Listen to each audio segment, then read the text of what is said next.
back again. I realised at the end of my last video I never actually went over what I said I was going to do at the end. So this is just a little addendum video on the other iris that I was going to plant, which is Iris reticulata. I'll give you a little bit more information about the difference between the two in the video coming up now. So let's get the music over and done with, and we'll see you on the other side.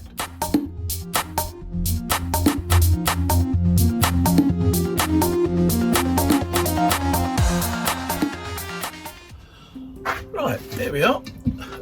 The Dutch iris, which look a bit like that, and the Iris reticulata, which is a smaller one, looks a bit like that. So the difference mainly is just really in the size. Really, they need cultural conditions are the same. Fairly open compost, quite gritty, don't like to be laying in wet or anything like that, well drained, but then on the other hand don't like to be too dry. But I think the main thing is plenty of drainage in the pot, i.e. drainage in the bottom of the pot and drainage in the soil that you do, so quite an open mixture. Don't forget to use that. What we want to look at today is the Iris reticulata, which is a smaller one, which only grows to about 15 centimetres, which is that, and the other one, the Dutch iris, which is sort of like a bigger variety. They look about the same size in the bulb, the little bulbs, but they grow to about 50 centimetres high. They make a night, but always plant them in groups. Don't forget to plant them in groups, not individually or just a few. You need to plant at least a dozen or so, more the merrier, really. And if they like it, they will bulk up eventually over the years. They do well in pots, and which I tend to grow some in the garden and some in pots, and they always do really well. They give you a couple of weeks of really spectacular flowering, and look after themselves really, long as it's well drained and not too wet. They don't like the wet. So let's have a look at what we're going to plant now. So the Iris reticulata, well, the one that I was forgot about, was the Iris Purple Hill. Once again, Peter Nissen. They use recycled bags as well, so it's all quite good. You know, no fussy packaging or anything like that. So they're really nice. So get your compost mixed up, put plenty of grit in it, and I'm planting it in a sort of about a 12 inch short pot, because this is going to go on display in a planter that I've got, which I can move it around. So when you plant them in a pot, you can put them somewhere nice that you can see from your kitchen window when you're doing the washing up. Right, get the soil. There we go. Here we are. Here's some I prepared earlier, and we'll get this in the pot now. Quite an open mixture. Let's have a look down. And we'll look at that side. And that side. So that's the pot. I've already put some crocks in the bottom. I don't always do crocks, but as long as you put plenty of drainage, and I've also put some extra grit in the bottom, which they like. Get the old trail.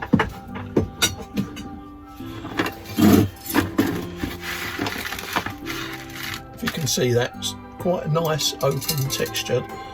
Plenty of grit, and I also put a little bit of perlite in as well, which is it's better than vermiculite because it aids drainage better. So perlite for drainage, vermiculite for water retention.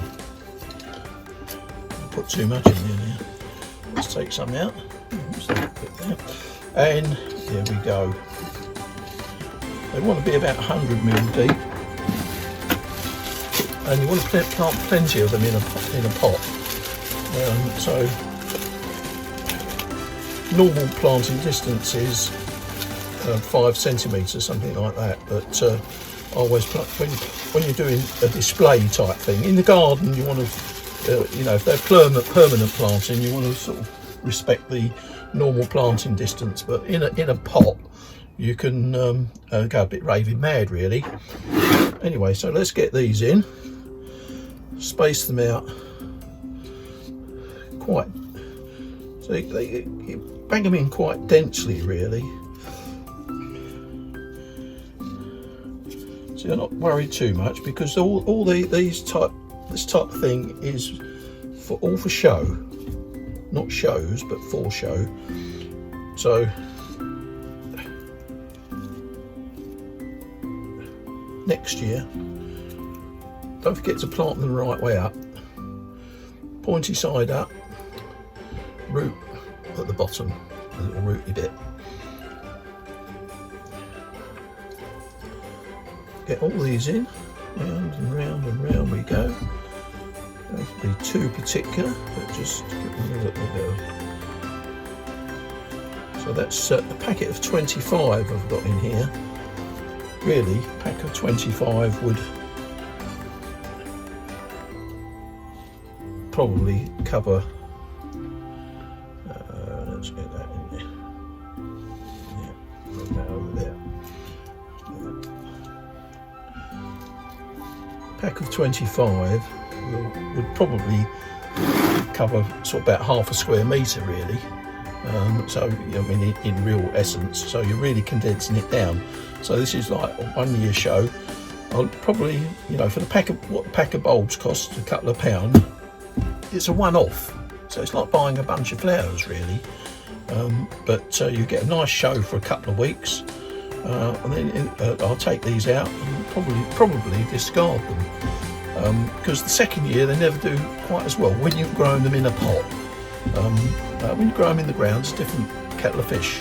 They always do quite well if they like where they are. Sometimes if it gets too wet, they just die off, and they don't come up the following year. But if they like where they are, then they will survive for quite a long time. So that's those in there. Now just top it off a bit.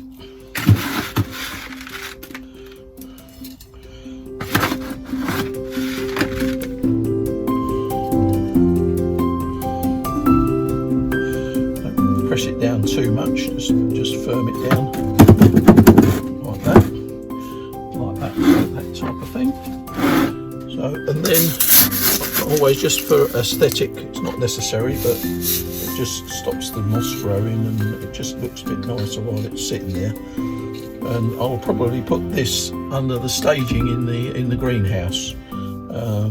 It just gives it keeps it out of the wet, and then it'll pop up just that little bit earlier. I'll bring it out sort of like late spring. They sort of flower about May, June time, and they look really nice. They grow to about that sort of height, about 6 inches, 5 inches, 6 inches. And the thing is, they're such a stunning flower. They're beautiful. As you could see at the beginning of the video, the pictures that I showed you, but I'll show you again up the top here what this one looks like. Of course, next year I'll do a rerun of what these ones I've done in the pots, and we'll have a look at how they've grown and how they've performed. Don't forget to do the label.